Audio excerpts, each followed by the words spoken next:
Assalamualaikum warahmatullahi wabarakatuh. Bismillahirrahmanirrahim.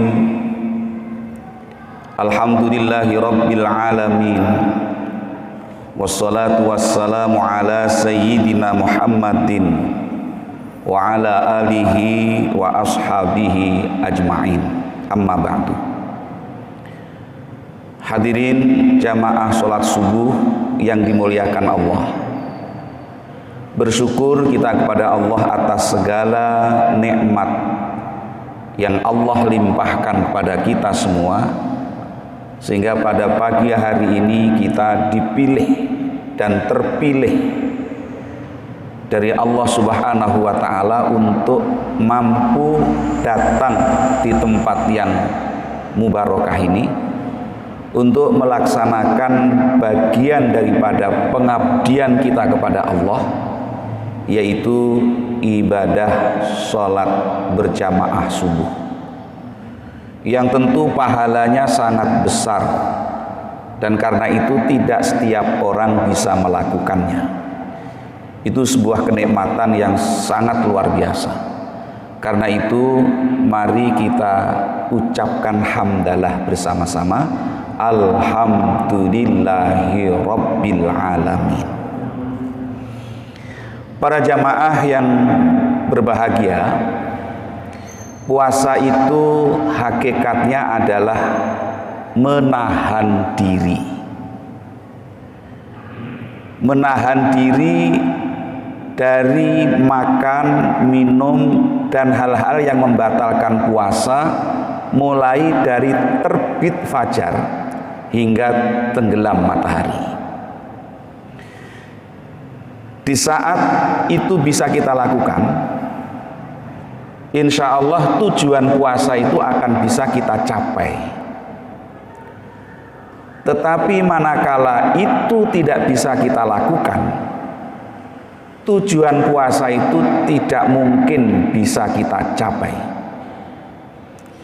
Pak, saya sudah bisa melaksanakan menahan diri untuk tidak makan, tidak minum mulai fajar sampai tenggelam matahari, tetapi masih tidak bisa menahan diri dari yang lain. Kalau makan dan minum kelihatan jelas, orangnya makan dan merasakan jelas, tetapi ada hal lain yang perlu ditahan juga. Semisal kita menahan untuk tidak membicarakan aib orang.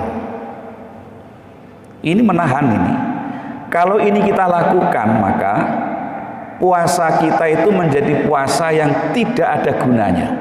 Di saat puasa kita tidak ada gunanya, bagaimana bisa menembus ketakwaan? Makan dan minum bisa dicegah. Kemudian tidak membicarakan aib orang bisa ditahan, tetapi masih mau memfitnah orang.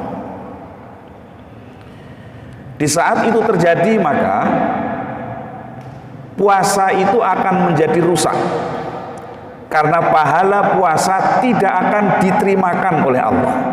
Lalu bagaimana bisa ketakwaan itu kita tembus di saat kita tidak bisa menahan dari urusan fitnah? Saya coba tahan, Pak, fitnah tidak lakukan, ghibah tidak saya lakukan, tapi tidak bisa menahan kebiasaan ngentit. Walaupun itu kecil sekali. Yang dintit itu cuma Rp1.000. Kalau dulu mungkin hanya 1 sen. Di saat itu dilakukan, maka puasanya tidak bernilai sama sekali. Dan di saat puasa tidak bisa bernilai, bagaimana bisa menembus ketakwaan? Wah, kalau cuma saya menahan begitu bisa, Pak. Menahan makan dan minum, menahan tidak membicarakan aib orang, tidak memfitnah orang, tidak ngentit, saya bisa. Tapi tidak bisa menahan bohong, walaupun itu sedikit. Karena kebiasaan sebelum puasa itu dilakukan, maka di saat puasa masih juga berbohong, baik itu terhadap istri, terhadap anak, terhadap tetangga, terhadap kawan, dan lain sebagainya. Walaupun sedikit, tetapi tetap bohong. Nah, berarti tidak bisa menahan dari hal yang dilarang oleh Allah Subhanahu wa Ta'ala. Di saat itu juga tidak bisa dilakukan, bagaimana bisa menembus ketakwaan? Padahal tujuan puasa yang paling utama itu adalah la'allakum tattaqun, supaya kalian menjadi manusia yang bertakwa. Dan manusia yang bertakwa itu sangat bernilai di hadapan Allah Subhanahu wa Ta'ala. Apa nilai orang yang beriman dan bertakwa kepada Allah Subhanahu wa Ta'ala? Kalau di dalam Al-Quran surat Ali Imran ayat 133, Allah berfirman menyerukan kepada kita, wasari'u ila maghfiratin mir rabbikum wa jannatin 'arduhas samawati wal ard uiddat lil muttaqin, kata Allah. Dan bersegeralah kamu, bergegaslah kalian menuju kepada ampunan Allah Subhanahu wa Ta'ala. Kita ini bukan malaikat, kita ini manusia. Manusia itu sering berbuat salah dan lupa. Obatnya salah dan lupa itu adalah istighfar. Dan Allah menyukai orang-orang yang senantiasa beristighfar. Allah tidak membenci kepada orang yang berbuat salah, tidak. Al-Quran surat Al-Baqarah 222, innallaha yuhibbut tawwabina wa yuhibbul mutatahhirin. Sesungguhnya Allah menyukai orang-orang yang berbuat kesalahan, berbuat dosa, lalu diikuti dengan bertaubat. Yang tidak Allah sukai itu kalau kita berbuat dosa tetapi tidak diikuti dengan pertaubatan. Sama dengan orang, kalau ketemu dengan orang, dia berbuat salah dengan kita, lalu dia meminta maaf kepada kita, tentulah kita senang. Di saat mereka itu berbuat salah kepada kita dan mereka tidak mau minta maaf pada kita, maka kita semakin murka. Begitulah Allah juga demikian. Dan Allah menyukai orang-orang yang berbuat kotor tetapi kemudian mereka mau membersihkannya. Sama dengan di saat ada orang di sekeliling kita mengotori lantai, kemudian setelah itu mereka bersihkan, kita menjadi suka. Tetapi di saat mereka mengotori lantai kemudian dibiarkan begitu saja, ditinggalkan begitu saja, kita menjadi murka. Apalagi kita sudah menyerukan, hai, kalau kalian mengotori lantai tolong dong untuk dibersihkan, tetapi malah ngomel-ngomel, untuk apa saya bersihkan, biarin aja. Kita semakin murka. Allah semakin murka di saat kita berbuat salah, tidak mau bertobat. Disuruh bertobat malah dia mengatakan, untuk apa bertobat? Disuruh membersihkan, untuk apa? Ngapain saya membersihkan? Allah semakin murka. Nah, karena itu bersegeralah, kata Allah, bergegaslah, kata Allah, untuk menuju kepada ampunan Tuhanmu dan menuju kepada surga yang luasnya surga itu adalah seluas langit dan bumi, kata Allah. Untuk siapa? Allah katakan wa'iddat lil muttaqin. Semua itu disiapkan, dipersembahkan untuk orang-orang yang bertakwa. Nah, siapa orang-orang yang bertakwa itu? Maka di dalam Al-Quranul Karim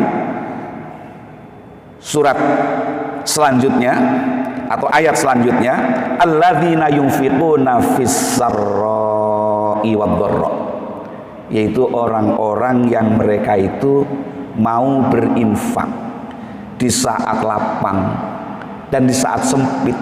Saat lapang berinfak, saat sempit berinfak. Ini nggak gampang. Orang berinfak di saat lapang itu memang mudah, tetapi di saat sempit kemudian mereka berinfak itu susah sekali, dan bisa menahan amarah. Menahan amarah. Orang itu kalau bisa menahan amarah itu sudah jempol, Pak. Kita bersama dengan istri kemudian membuat ulah yang kita marah sebenarnya, tetapi kita tahan, kita nasihati dengan baik.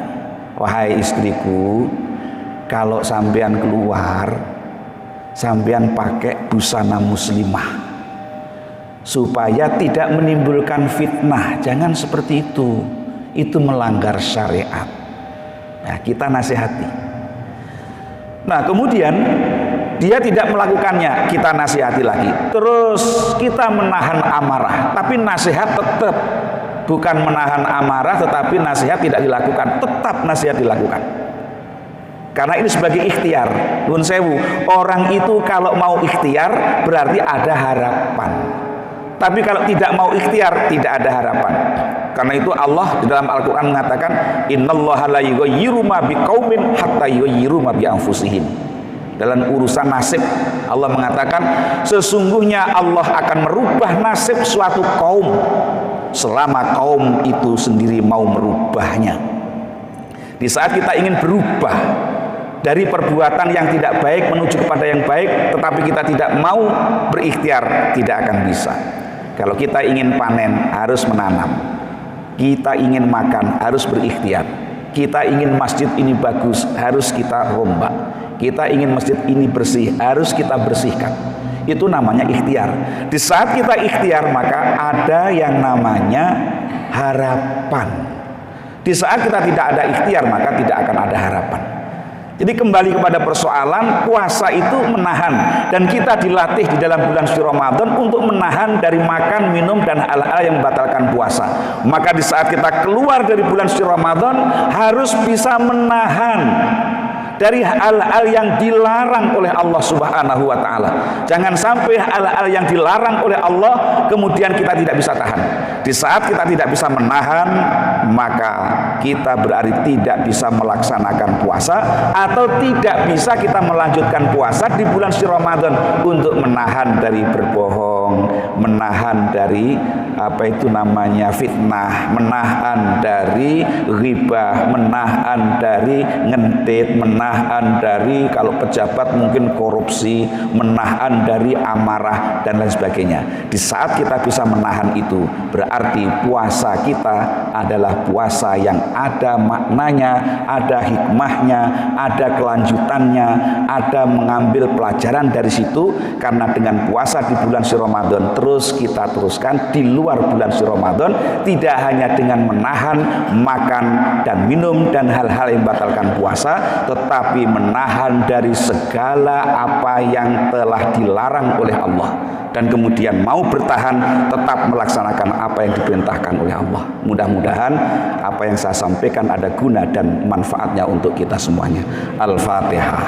A'udzubillahi minasyaitonir rajim. Bismillahirrahmanirrahim. Ihdinas siratal mustaqim. Allahumma salli ala sayyidina Muhammad wa ala alihi wa ashabihi ajma'in walhamdulillahi rabbil alamin. Allahumma ighfir lana wa li walidayna warhamhuma kama rabbayana shaghira. Allahumma arinal haqqa haqqa warzuqna ittiba'ah wa arinal batila batila warzuqna ijtinabah.